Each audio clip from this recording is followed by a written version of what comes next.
નમસ્કાર, આપ જોઈ રહ્યા છો યુટીસી ન્યૂઝ। ભારતીય જનતા પાર્ટીના નારાજ કાર્યકર્તાઓ શું ભારતીય જનતા પાર્ટી એસ નામની રાજકીય પાર્ટી બનાવી રહ્યા છે અને તેમાં કોંગ્રેસ અને અન્ય પાર્ટીઓના નારાજ કાર્યકર્તાઓને એકત્રિત કરીને તેમને ટિકિટ આપીને ચૂંટણી મેદાનમાં પણ ઉતારવાની જાહેરાત કરી દેવામાં આવી છે। ભારતીય જનતા પાર્ટીના જ નારાજ કાર્યકર્તા અરવિંદ સિંધા, જેઓને થોડા સમય પહેલા જ વાઘોડિયા વિધાનસભાના મીડિયા પ્રભારી બનાવવામાં આવ્યા હતા અને ત્યારબાદ તેમને એ પદ પરથી તાત્કાલિક દૂર પણ કરી દેવામાં આવ્યા હતા।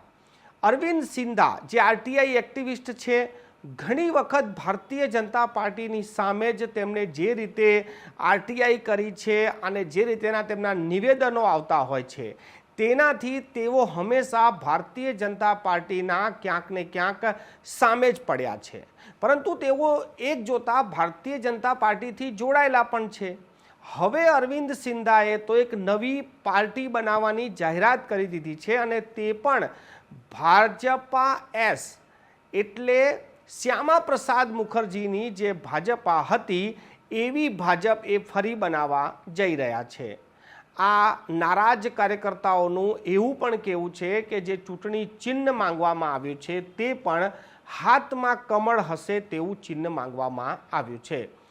જોવાની વાત એ છે કે આ એકાએક અરવિંદ સિંધાને આ આઈડિયા ક્યાંથી આવ્યો કે પછી અરવિંદ સિંધાને આની પાછળ બી કોઈ લાઈન દોરી આપી રહ્યું છે, કેમ કે જ્યારે પણ અરવિંદ સિંધાએ આવી કોઈ પણ એક્ટિવિટી કરી છે, માનો કે મોટી કોઈ આરટીઆઈ કરી હોય કે પછી કોઈ હાઈકોર્ટમાં પીઆઈએલ કરી હોય, પિટિશન કરી હોય, કોર્પોરેશનમાં પત્ર લખ્યો હોય, ત્યારે તેમની પર આ આક્ષેપ થતા આવ્યા છે કે અરવિંદ સિંધા આ મુખ્ય વ્યક્તિ નથી, તેમની પાછળથી કોઈ આ વ્યક્તિ તેમની પાસેથી આ વસ્તુ કરાવે છે।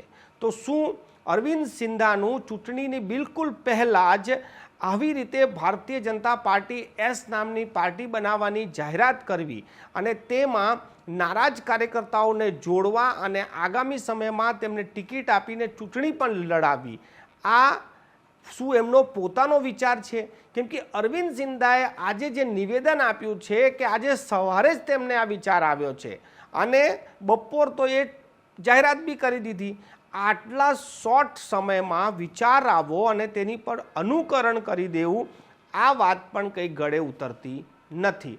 પરંતુ આ ચૂંટણીનો માહોલ છે, નેતાઓના નિવેદન છે, જેને જેમ ફાવે છે તેમ નિવેદન આપી રહ્યા છે અને આ એક લોકતાંત્રિક દેશ છે જેને જે કરવું હોય તે કરવાની એને આઝાદી પણ મળે છે। પરંતુ ભારતની જ નહીં પરંતુ વિશ્વની સૌથી મોટી પાર્ટી ભારતીય જનતા પાર્ટીના નામ જેવી જ ભાજપા એસ નામની પાર્ટી બનાવીને ભાજપના જ નારાજ કાર્યકર્તાઓને જોડવા આ ખૂબ જ મુશ્કેલ વાત છે।